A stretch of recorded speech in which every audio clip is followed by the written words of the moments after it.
Though it's hard to tell what horror movie is going to hit it big, there are certain ones that look like a sure thing. However, many Fright Fests fail to meet expectations and ultimately flop. Now, the simplest reason why even the most hyped horrors bomb is because they weren't very good. But that's not always the case. Certain spooky tales got rave reviews from critics and audiences but still tanked for one reason or another. So with that in mind, I'm Ellie for What Culture, and let's take a look at these horror movie flops that nobody saw coming. Kicking things off with The Wolfman. Directed by Joe Johnston, this Wolfman reboot boasted an A-list cast, including Hugo Weaving, Emily Blunt, Anthony Hopkins, and Benicio del Toro as the titular character.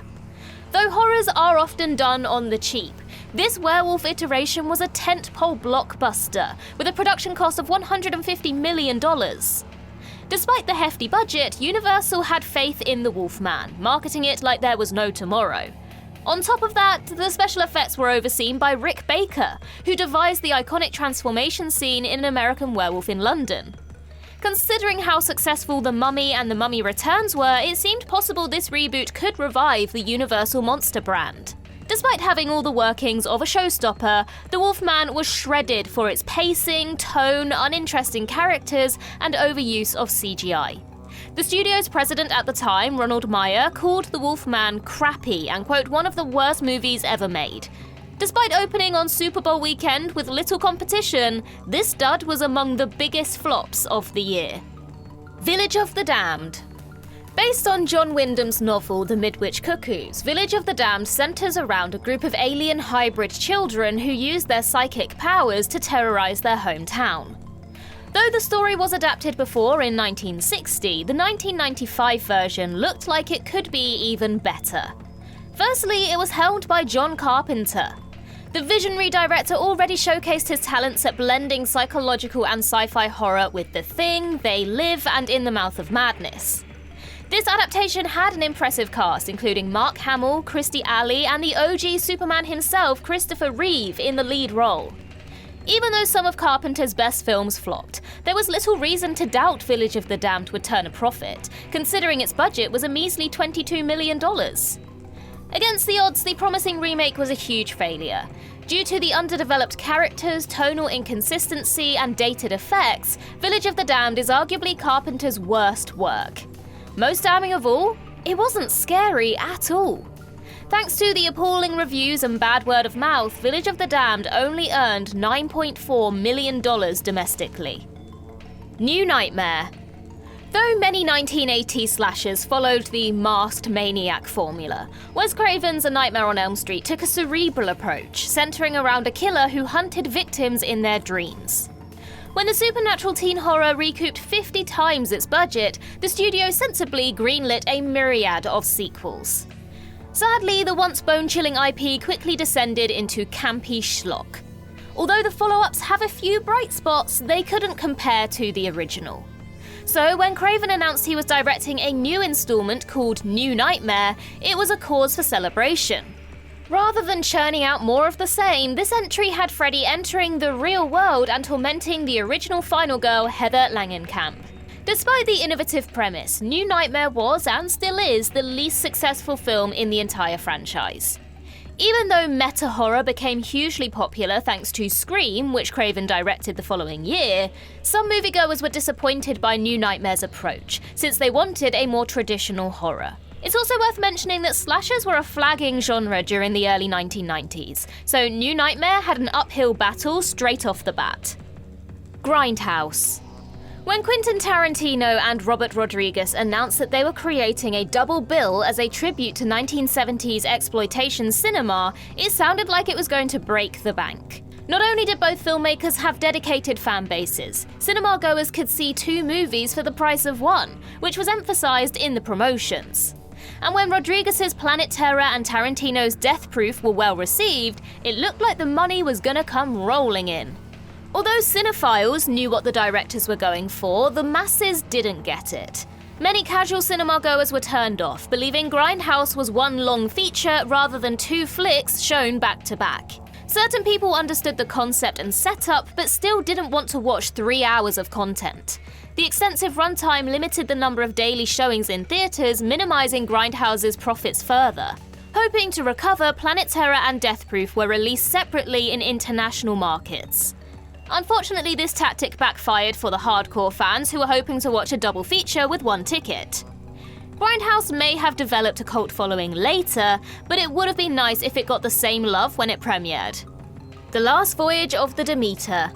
Based on a single chapter from Bram Stoker's Dracula, The Last Voyage of the Demeter follows a group of sailors who are oblivious they're carrying the Prince of Darkness himself, Count Dracula, in their cargo. Sure, the Transylvanian bloodsucker isn't as big a draw nowadays, but The Last Voyage sounded like it should make a reasonable profit, especially with such a small budget.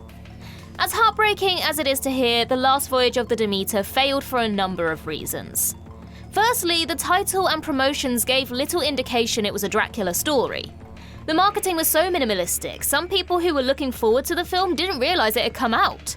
And just to add salt to the wounds, the movie itself wasn't great due to the formulaic writing, lack of surprises, and excessive CGI, especially the fog.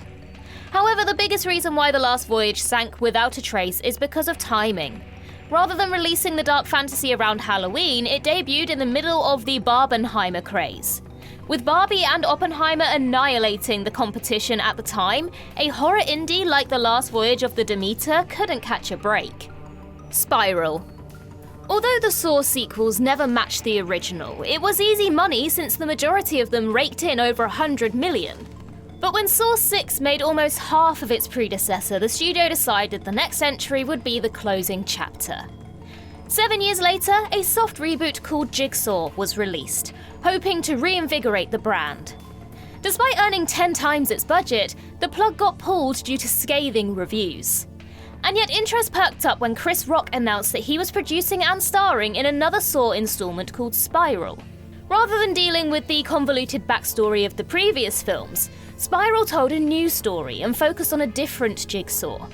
Instead of rehashing old ideas, Spiral tackled modern issues and worked more like a detective thriller. As promising as it sounded on paper, Spiral was let down by a derivative story, an uninteresting villain, and a predictable twist. Even though it's commendable for Chris Rock to bring this passion project to life, he was terribly miscast as a hardened cop. Spiral ultimately earned $40 million, which was less than any other installment. Despite the fact Spiral was meant to mark a new, bold direction for the franchise, the only direction it went is in the trash. Donnie Darko. Richard Kelly's directorial debut opens with the titular character sleepwalking out of his house as a plane's engine crashes into his bedroom. As he wanders around, an entity wearing a rabbit costume confronts Donnie, alerting him the world will end in 28 days, 6 hours, 42 minutes and 12 seconds. With a premise that bizarre, you'd expect Donnie Darko to be divisive. On the contrary, the otherworldly drama received rave reviews. Jake Gyllenhaal gave a standout performance as the troubled protagonist, turning the rising star into an A-lister. Even though the bizarre concept may turn off casuals, Donnie Darko shouldn't have had much trouble turning a profit, especially with a minuscule budget of $4.5 million. But through no fault of its own, Donnie Darko had the misfortune of being released weeks after the September 11th attacks. Since a crashing plane plays a key role in the plot, the film was barely advertised in the US and opened in less than 60 theaters nationally. Though Donnie Darko masterfully juggles multiple genres, this made it a nightmare to advertise. And when you take into account the underrated gem came out just before major releases like Monsters, Inc. and Harry Potter and the Philosopher's Stone, it never had a chance. The Invasion. The Invasion is the fourth film adaptation of Jack Finney's novel The Body Snatchers, which revolves around aliens called pod people who replace the locals of a small town. Although the earlier movies were analogies for McCarthyism and post-Watergate distrust, it still resonates with modern audiences due to how effectively it explores conformity and consumerism. Considering The Invasion was released in a post-9/11 world, its themes of paranoia and turning against one another never felt more relevant. The Invasion had a terrific cast, including Jeffrey Wright, Nicole Kidman, and Daniel Craig, who had just become an A-lister after his towering performance in Casino Royale the previous year. The previous adaptations may have set the bar high, but there was no reason The Invasion couldn't match them. Sadly, it's hard to find a redeeming feature in this dreck. The invasion is so predictable, underdeveloped, and convoluted. It was like the filmmakers weren't even trying. Most annoying of all, this adaptation barely explores its terrifying premise in a creative way. With that said, the reviews weren't as bad as the box office. Although it would be difficult for a horror feature with an $80 million budget to make a reasonable profit, The Invasion didn't come close, earning $40 million. Psycho. Due to Psycho's legacy, the idea that a remake could match Alfred Hitchcock's masterpiece was blasphemous. Having said that, cinephiles were curious to watch Gus Van Sant's iteration. The esteemed filmmaker won an Oscar for Good Will Hunting the previous year, so he seemed up for the challenge. Despite Psycho's influence, the slasher genre has made major strides over the years, so it should have been refreshing to see a modern take on the black and white classic. However, the real reason why 1998 Psycho was generating buzz was the fact that it was a shot-for-shot remake of the original. Such a thing had never been done before, so Van Sant's project wasn't just a movie but a cinematic experiment. But after watching, it's clear this Psycho was nothing more than a gimmick. Despite the $25 million budget, 1998 Psycho barely made its money back and is forever branded as a failure, financially and artistically. And finally, Dr. Sleep.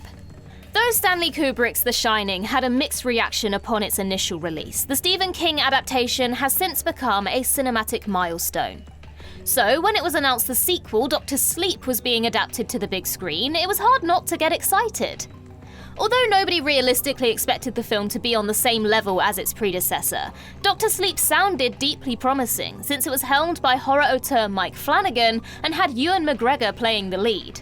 Despite receiving positive reviews, Dr. Sleep flopped hard. It was released after Halloween, missing the peak horror season, and got beat by Sonic the Hedgehog, which came out the same day.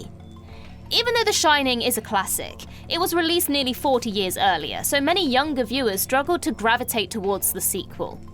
The 150-minute runtime may have also contributed to Dr. Sleep's failure, considering horror flicks tend to be significantly shorter. In the end, the unsettling drama only earned $72 million on a budget of $55 million, which is very low for a major studio release tied to an iconic property.